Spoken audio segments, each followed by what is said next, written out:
queria fazer 3 apontamentos. Primeiro, sobre essa matança de mulheres. Segundo, como é que todo mundo é a favor da igualdade e continuam destratando mulheres como se nós fôssemos quase pessoas e quase humanas, mas que não somos assim reconhecidos, até por quem faz discurso de igualdade. E quais os passos que nós precisamos de dar se a gente quiser tomar um caminho civilizatório, e aqui diferente da minha querida deputada Célia Chacriabá, eu não falo em recivilização, porque eu não falo em civilização num local em que matam pessoas, matam crianças, matam meninas, fisicamente, socialmente, intelectualmente, psiquicamente. Isto não é uma civilização, isso é um simulacro que ainda não chegou ao aspecto civilizatório de uma humanidade que rejeita a barbárie. Isto é barbárie. Eu, portanto, quero fazer algumas observações, faço algumas observações iniciais sobre o primeiro ponto dessa minha breve fala, que é sobre a questão da mulher neste mundo. Resolveram nos matar. Resolvemos viver. Portanto, temos aqui uma equação para ser resolvida com consenso para pacificar as relações. A maneira de Conceição Evaristo, ela dizia, combinaram de nos matar e nós combinamos de não morrer. Eu digo, pois é, este foi um tratado feito numa sociedade em que nós deveríamos ficar quietas, caladas, mortas em vida. O local tradicional da mulher era, como nas histórias infantis que nos contaram, no borralho. Era a gata borralheira. E fique quieta no borralho, a cozinha é sua. Fique quieta lá, porque da sala, os grandes temas, nós discutimos, nós os homens, fumando os nossos charutos, tomando os nossos licores. Isto podia ser alguma coisa do século XIX, ou do final do século XIX, início do século XX. Mentira. Os clubes de charuto continuam ainda hoje aqui em Brasília, em qualquer lugar do Brasil. Os homens se reúnem, se divertem, se apresentam, e depois, na hora de promover para um tribunal, são estes que vão. Porque já conhece aquele que vai nomear, porque é aquele que eu te apresentei depois do jogo do futebol.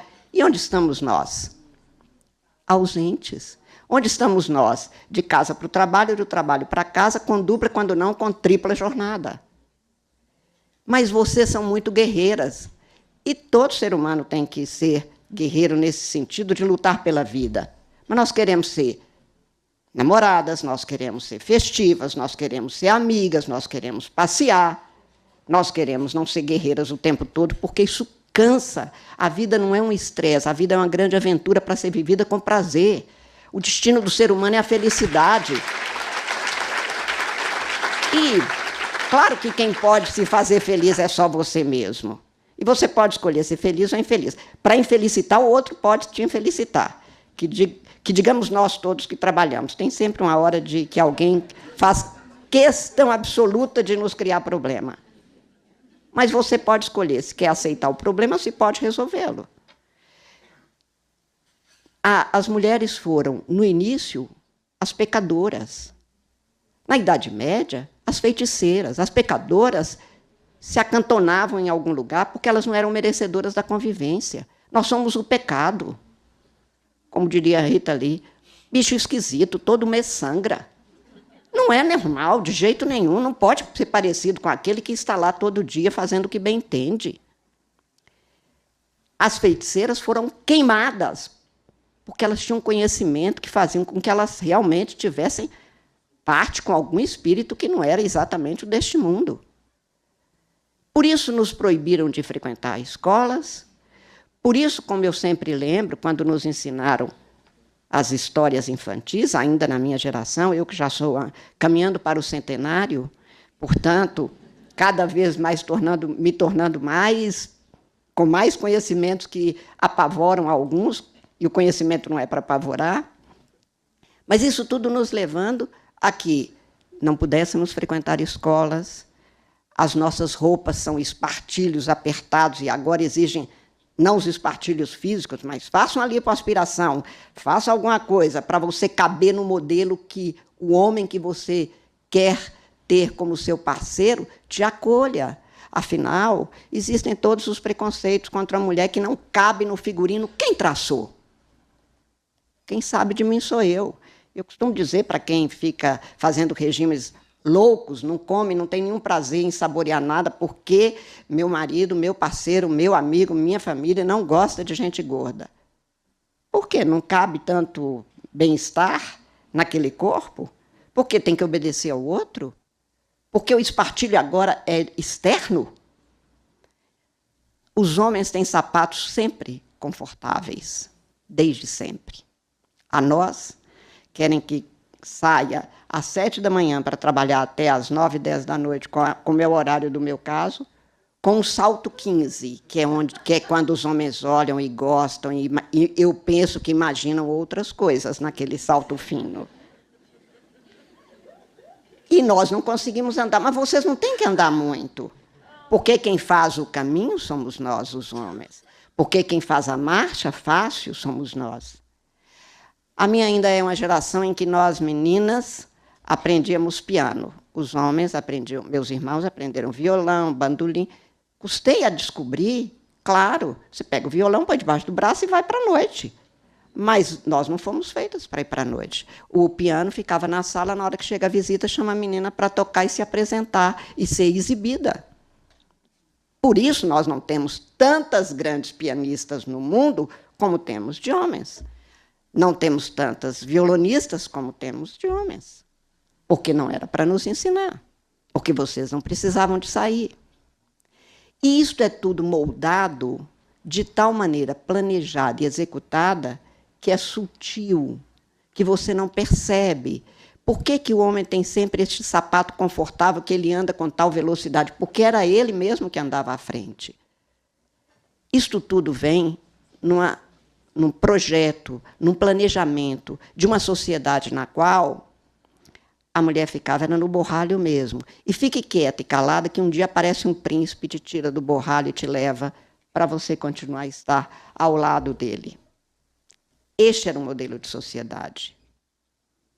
Como eu disse, resolveram nos matar. A que falasse, morria. A que não se adequasse ao modelo, morria. Mas nós resolvemos viver. E, portanto, continuam a nos matar. E quanto mais a mulher se apresenta no espaço público, mais tem raiva. Mais, portanto, há uma reação de barbárie, de não civilização. E não é fácil essa mudança, porque isto não vem por decreto, isto não vem por lei, porque nem é um caso de mudar alguns procedimentos. É de transformar uma sociedade de iguais.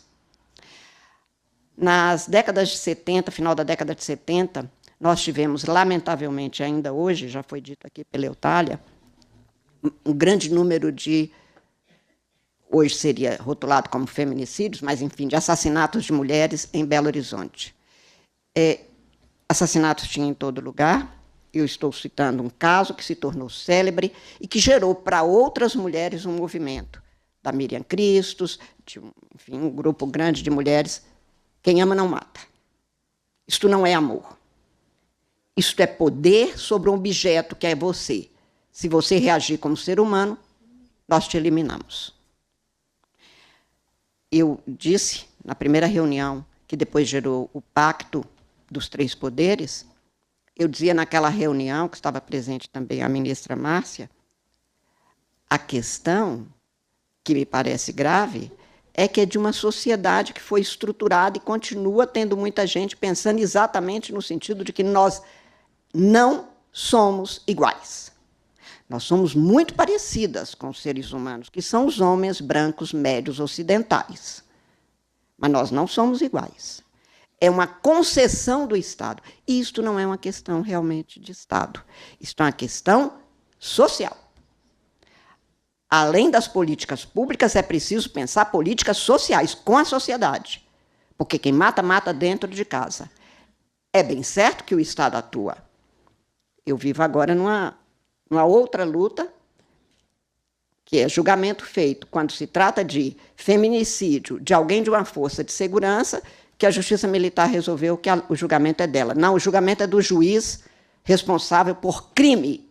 Não, mas se foi alguém que tinha uma farda, não é o soldado, o tenente, o coronel, o general. É um homem matando uma mulher. Tem que ser julgado desse jeito. Por que nós vamos mudar a jurisdição? Não é o doutor, o médico, matando a enfermeira. É um homem matando uma mulher. Isto tudo, portanto, numa sociedade que chega até aqui e que piorou nos últimos anos. Esse ano completam-se 20 anos que eu estou na condição de juíza do Supremo Tribunal Federal. Há 20 anos atrás, éramos duas, já tinha a ministra Hélia, eu entro. Não se parecia que ia aumentar cada vez mais. Outro dia me perguntaram, quando que a senhora acha que vai ter igualdade de homens e mulheres no Supremo? Eu disse, o dia que tiver as 11 mulheres. Simples. Nesses dias teremos iguais. Porque tinha 11 homens de 1891 até agora, até 2000, quando a ministra Hélia entrou, e ninguém falava que era desigual. Não, mas vocês querem a hegemonia, a igualdade. Mas quando eram os 11 homens, ou quando tem lá agora 9 homens e uma mulher, não é hegemonia. Agora, quando eu falo que eu quero o inverso, é hegemonia de mulheres.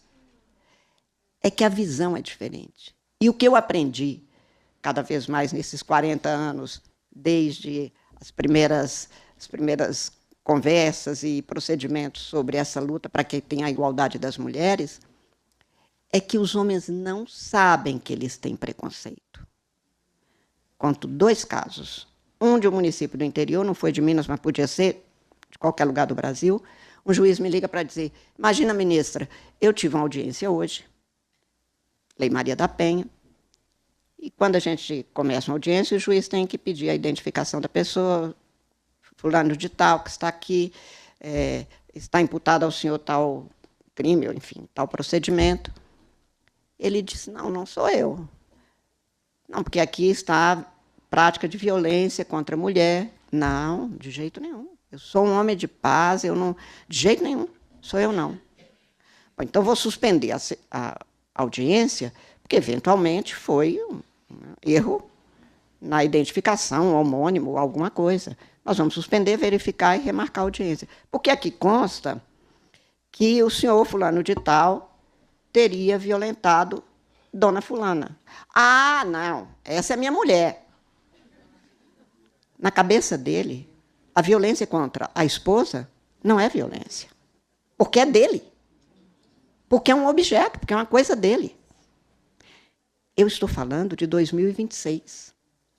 Eu não estou falando do final do século XVIII. Há um tempo atrás me procurou uma senhora, dizendo, eu vim a Brasília para pedir um favor para a senhora me ajudar a acabar o velório da minha filha, que dura 9 anos. Há 9 anos, minha filha foi assassinada. Assassinato de mulheres por violência doméstica, todo mundo sabe quem é o autor do crime. E eu, quando criei a campanha da Justiça pela Paz em Casa, em 2014, com a ajuda dos 27 tribunais de justiça, que são órgãos competentes para o julgamento desses casos, eu dizia, pelo menos em alguns momentos, e desde 2015, mês de março, semana do Dia Internacional da Mulher, mês de agosto, que tem a Lei Maria da Penha, o dia da promulgação da Lei Maria da Penha, em novembro, que nós temos os 21 dias de ativismo contra todas as formas de discriminação de gênero, nessas 3 semanas, o Poder Judiciário brasileiro tem um movimento de dar prioridade em todos os lugares do Brasil para julgar os processos que consiga julgar para casos de violência doméstica. Porque eu cheguei em algumas comarcas do Brasil que tinham 18 anos que não tinha um júri sendo feito, que tinha processos que tinham mais de 20 anos na prateleira sem serem julgados, o que significava dizer que a gente não dá uma resposta à sociedade. Esta mulher que me procurou pedindo que ajudasse a finalizar o velório de sua filha, esperava 9 anos, não a realização da justiça, mas a aplicação do direito. Este homem depois constitui outra família, e por isso hoje nós temos os grupos de reflexão para eles aprenderem que eles são agressores, criminosos, estão praticando crime